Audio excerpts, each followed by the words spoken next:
Magandang umaga mga kaibigan. Ating pong pag-usapan ngayon ang tungkol sa pag-aalaga ng mga alagang baboy or kung kayo po ay may planong magpatayo ng tinatawag na piggery, atin pong tingnan kung ano yung mga kailangan upang ito ay mairehistro. So naaayon po sa ating batas na kapag ka ang inyong mga alaga ay nasa 3 piraso lamang, let's say 2 patabaing baboy at isang inahing baboy, yan po ay may considered lamang na backyard piggery. Pero kapag ito po ay lumagpas na sa 20 na inahing baboy, kailangan na po natin siyang i-register sa Bureau of Animal Industry at kailangan na rin po ng permit ng inyong piggery.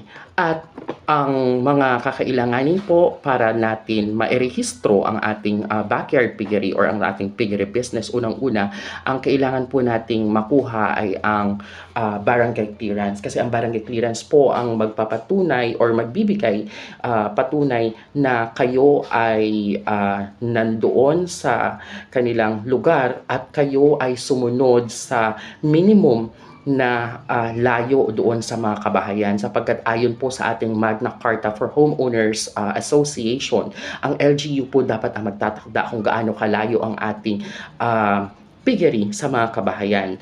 Most likely ito ay 50 meters, 500 meters, 1,000 meters, depende po sa LGU.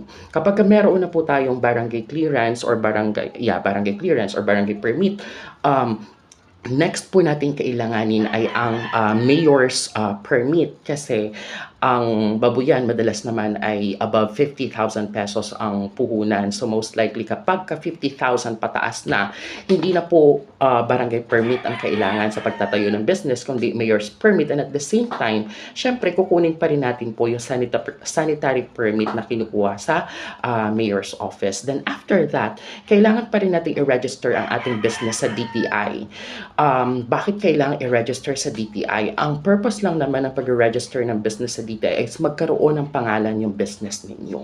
Pagka na-register na po natin sa DTI, kailangan sunod nating i-rehistro ito sa BIR or Bureau of Internal Revenue para sa mga taxations na dapat nating bayaran. Ngayon, kung masyado namang malaki ang inyong itatayong piggery or piggery business at gusto nyong mag-hire ng mga tauhan, syempre kailangan nyo mag-register sa SSS, sa PhilHealth, sa Pag-ibig at iba pang mga kakailanganin natin para sa ating mga tauhan. At ang last is kailangan po natin mag-secure ng environmental certificate.